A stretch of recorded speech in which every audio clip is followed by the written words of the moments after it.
जय शनिदेव।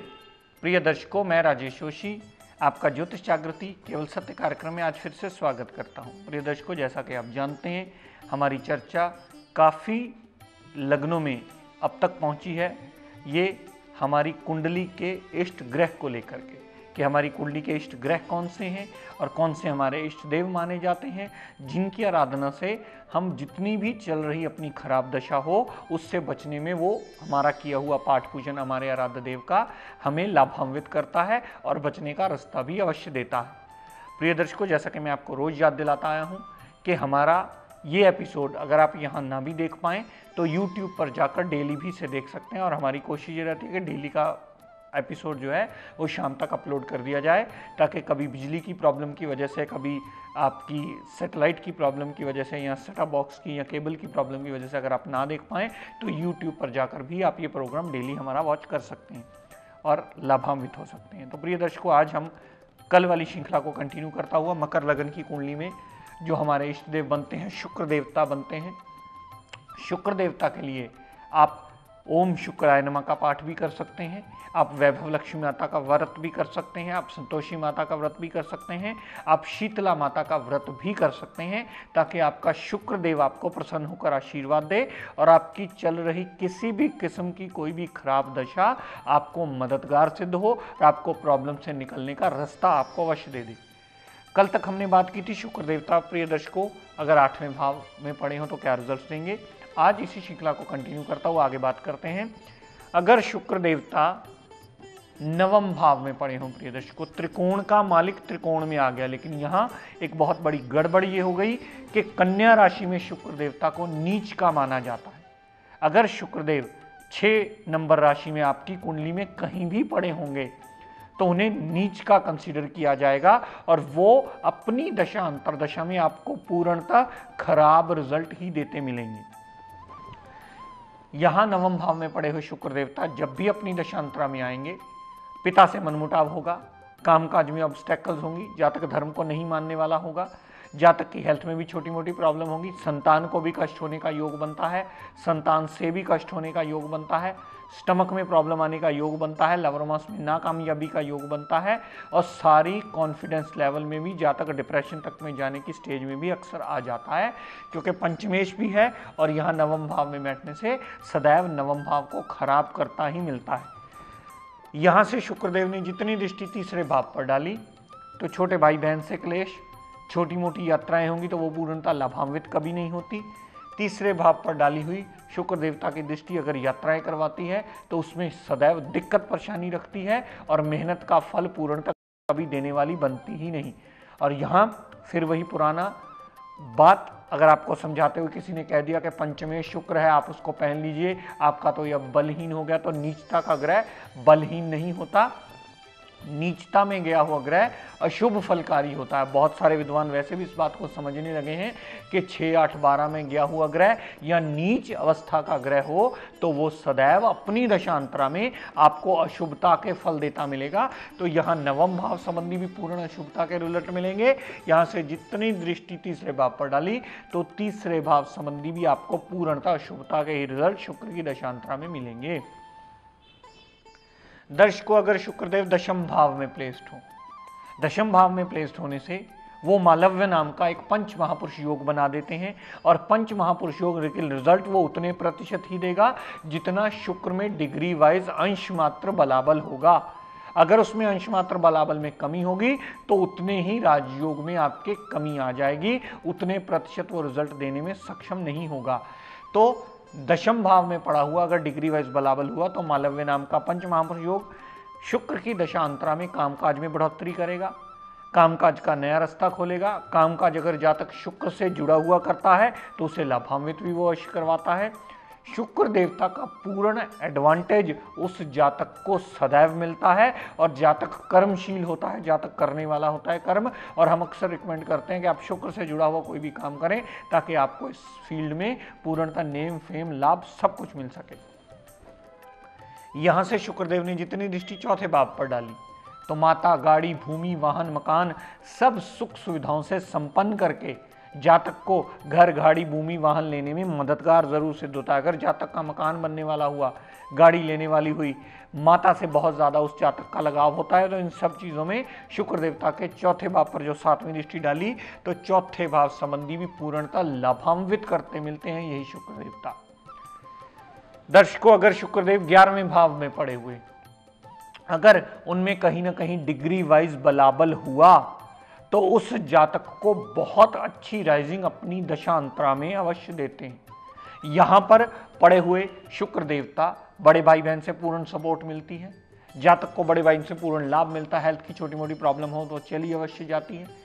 यहां से शुक्र देवता छोटी मोटी हेल्थ प्रॉब्लम के साथ साथ अगर स्टमक में प्रॉब्लम आती है तो वो भी दूर अवश्य करने में सहायक होते हैं, और जातक की इच्छा पूर्ति यानी फुलफिलमेंट ऑफ डिजायर्स करने में भी कहीं ना कहीं अपना बड़ा मेजर रोल प्ले करते हैं और बहुत लाभान्वित करते हैं। यहां से 11वें भाव से जितनी 7वीं दृष्टि पंचम भाव पर डाली, संतान सुख से परिपूर्ण करते हैं। पुत्री का योग, घर में पुत्र पुत्री लक्ष्मी का योग अवश्य बनाते हैं। स्टमक में प्रॉब्लम जल्दी नहीं आती। जातक थोड़ा सा कला प्रेमी होता है, आर्टिस्टिक नेचर का माना जाता है। जातक आर्टिस्टिक चीजों से बहुत प्यार करने वाला होता है कि शुक्र एक कला प्रेमी का ग्रह माना जाता है। तो पंचम भाव पर पड़ी हुई दृष्टि लव रोमांस में कामयाबी देती है, अनसर्टेन गेन्स देती है, जातक की मेमोरी और विल पावर को भी स्ट्रॉन्ग करके कहीं ना कहीं उसे कर्मशील बनाने में सदैव सहायक सिद्ध होती है।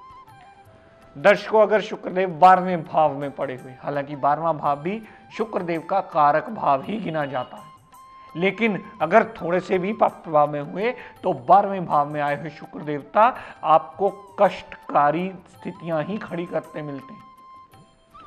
फजूल के खर्चे होते हैं, मेंटली जातक जल्दी डिस्टर्ब हो जाता है, पेट में प्रॉब्लम्स आ जाती हैं, इशू का लेट होना देखा गया है, इशू को भी कष्ट होते देखा गया है, कामकाज जल्दी सेटलमेंट में नहीं आता है, अस्पताल के खर्चे, जेल यात्रा तक भी हो जाती है अगर उसमें पाप प्रभाव होगा। शुक्र देवता ने यहां से जितनी दृष्टि छठे भाव पर डाली, छठे भाव पर डाली हुई दृष्टि रोग, ऋण, कर्जा, दुर्घटना, मुकदमा, कोर्ट केस, लिटिगेशन में बढ़ोतरी करके जातक का जीवन यापन कई गुना मुश्किलों से भर देता है। और यहाँ फिर किसी ने गलती कर ली, आपको कह दिया कि ये तो त्रिकोण का स्वामी है, ये तो बलहीन हो गया है, ये धारण करना बनता है, तो यहाँ हमारी विद्या को पढ़ने में सबसे बड़ी गलती होगी। 12वें भाव में पड़ा हुआ शुक्र कदापि किसी जातक को धारण नहीं करवाया जाता, सिर्फ एक अस्त अवस्था को छोड़ करके। अगर वो ग्रह उदय अवस्था में है और 12वें भाव में पड़ा है तो उसका रतन धारण करने की भूल कभी मत कीजिएगा। ये भूल की हुई आपके जीवन में कई गुना कष्टों में बढ़ोतरी करती मिलेगी। फजूल के खर्चे, मेंटल पीस डिस्टर्ब होना, अस्पताल के खर्चे, रोग, ऋण, कर्जा, दुर्घटना, मुकदमा, 12वें भाव संबंधी भी पूर्णतः नेगेटिव रिजल्ट और छठे भाव संबंधी भी पूर्णतः नेगेटिव रिजल्ट ही देते मिलेंगे शुक्र देवता। तो इन्हें ठीक कैसे किया जाए, जैसा मैं आपको पहले भी इसकी जानकारी देता आया हूं प्रिय दर्शकों, ठीक करने का एक ही तरीका इसे माना जाता है। पाठ कीजिए, इसका पूजन कीजिए, इसका सिमरण कीजिए, इसका व्रत कीजिए, इसकी आरती पूजन कीजिए, या इसके आगे रोज एक माला ओम शुक्राय नमः करने की आदत डालिए। कभी भी, वैसे तो हर प्राणी का ये नियम होना चाहिए, हर इंसान का जो मनुष्य जीवन में है, हर इंसान का नियम होना चाहिए कि वो फीमेल्स की इज्जत करे, रिस्पेक्ट करे, उन्हें प्रणाम करे। लेकिन अगर शुक्रदेव बिगड़े हों तो आपको फीमेल से रिलेशन या मेल से रिलेशन सदैव एक रिस्पेक्ट रिगार्ड के रखने चाहिए, ताकि आपको किसी किस्म की ग्रह दिक्कत परेशानी ना दे। जो लव रोमांस के रिलेशंस होते हैं उनमें इतना रिस्पेक्ट रिगार्ड होना चाहिए कि शुक्रदेव किसी किस्म की आपको प्रॉब्लम ना दे। और 12वें भाव में पहनना नहीं है, उससे जुड़े हुए रिश्तों को सुधार करके ही आप शुक्र देवता से पॉजिटिव फल लेने में उसे बाध्य कर सकते हैं। तो आपने जाना प्रिय दर्शकों कि ग्रह तो वही है, शुक्र देवता ही है जो मकर लग्न की कुंडली में पंचमेश और दशमेश है, लेकिन इसकी अलग अलग भावों में प्लेसमेंट होने से इसके रिजल्ट्स में बहुत बड़ा फर्क होगा, और ये फर्क आपको स्वयं समझना होगा। अगर पहली दूसरी बार ये बात आपको ना समझ में आए तो किसी आसपास विद्वान की मदद लीजिए और ये जानिए कि आपकी मकर लगन की अगर कुंडली है तो आपका शुक्र कहाँ पड़ा है और अपनी दशांतरा में क्या देने वाला है, कितने प्रतिशत फल देने वाला है, और आप इसे सुधारने के लिए कौन सी रेमेडियल मेजर अडॉप्ट कर सकते हैं ताकि आपका जीवन यापन आसान हो पाए। रतन पहनना ये सोच कर के वो पंचमेश है, ये नियम विरुद्ध चीज है। दान करना ये विरुद्ध चीज है, लेकिन पाठ हर मकर लगन के जातक को करना अति अनिवार्य माना जाता है। दशा बदलती रहती है, लेकिन आपका इष्ट देव नहीं बदलना चाहिए ताकि आपका सही किया हुआ पाठ पूजन आपको सदैव मददगार सिद्ध हो। अब लगन कुंडली और हो गई, दशा और हो गई, तो आप दशा के अकॉर्डिंगली पाठ शुरू करते हैं। यहां हम सबसे बड़ी भूल करते हैं। हम जब तक उसके साथ अपने इष्ट देव का पाठ पूजन नहीं जोड़ेंगे तब तक दशा भी हमें पूर्णता लाभान्वित नहीं करती। इष्ट देव का किया हुआ पाठ, उनका लिया हुआ आशीर्वाद सदैव हमें एक पूरा रक्षा कवच के समान हमारे साथ खड़ा होता है। तो दर्शकों, ये आप अगर बात समझ जाएंगे कि शुक्र देवता आपकी लगन कुंडली में पड़े कहाँ हैं, आपको लाइन ऑफ ट्रीटमेंट कौन सा लेना है, आपको उसका पाठ पूजन करना है या उससे जुड़ा रतन पहन करके उसे ठीक करना है, आपको सिर्फ उसके आगे नमन करना है, आपका व्रत आरती पूजन करके भी उसे ठीक कर सकते हैं। रतन एकमात्र इलाज नहीं है इस लगन कुंडली में, इस बात को ध्यान से समझ लीजिए, क्योंकि त्रिकोण का भी स्वामी है, केंद्र का भी स्वामी है। ये सोच के पहले कि शायद आपका कामकाज ठीक हो जाए या शायद आपके संतान के कष्ट दूर हो जाए, हमें शुक्र का रतन पहनना बनता है, तो ये बात पूर्णतः नियम सम्मत नहीं है, ये पूर्णतः शास्त्र सम्मत भी नहीं है।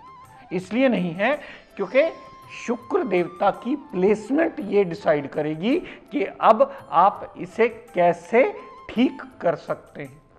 और आपको जैसे मैं हम हमेशा समझाता आया हूं कि डिग्री वाइज बलाबल अवश्य देखिए, उतने प्रतिशत शुक्रदेव फल देंगे जितने आपकी कुंडली में डिग्री वाइज बलाबल में होंगे। तो प्रिय दर्शकों, आज का टिप ऑफ द डे देता हूं, नोट कर लीजिए।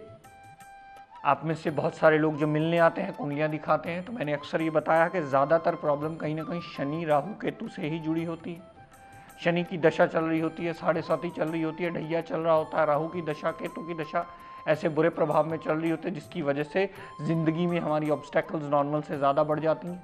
और फिर हम कुंडली लेकर किसी विद्वान की मदद लेने जाते हैं और अपनी प्रॉब्लम्स का हल ढूंढने के लिए जाते हैं। लेकिन अगर शनि राहु केतु का बहुत ज़्यादा पाप प्रभाव बढ़ा हुआ हो तो हॉस्पिटल में जाकर अगर आप किसी बीमार की सेवा कर लेते हो, हॉस्पिटल में जाकर अगर आप किसी को कोई दवाई अपनी यथाशक्ति अनुसार प्रोवाइड करवा देते हो, तो शनि राहु केतु का जितना मर्जी पाप प्रभाव होगा वो आपको बचने का रास्ता अवश्य दे देता है। और शनि राहु केतु का पाप प्रभाव शांत होना आपकी कुंडली में बहुत बड़ा मेजर रोल प्ले करता है, ताकि आप अपना जीवन यापन आसान कर पाएँ।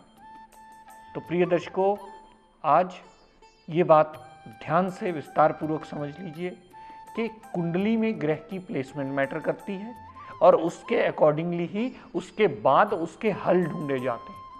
1, 5, 9 का स्वामी सदैव पहनना ये बात शास्त्र सम्मत नहीं है। इसको समझने के लिए आप किसी विद्वान की पहले मदद भी ले सकते हैं। और अगर इस प्रोग्राम को डेली कंटिन्यू वॉच आप ना भी कर पाएँ तो आजकल हम इसको यूट्यूब पे अपलोड कर देते हैं, आप वहाँ भी इस प्रोग्राम को नियम से देख करके लाभान्वित हो सकते हैं। तो प्रिय दर्शकों, आज अपनी वाणी को यही विराम देता हुआ हम सब के लिए मंगल कामना करता हुआ शनिदेव से ये प्रार्थना करता हूँ कि हे शनिदेव, हम सब पर अपनी कृपा दृष्टि दया दृष्टि सदैव बनाए रखें। जय शनिदेव।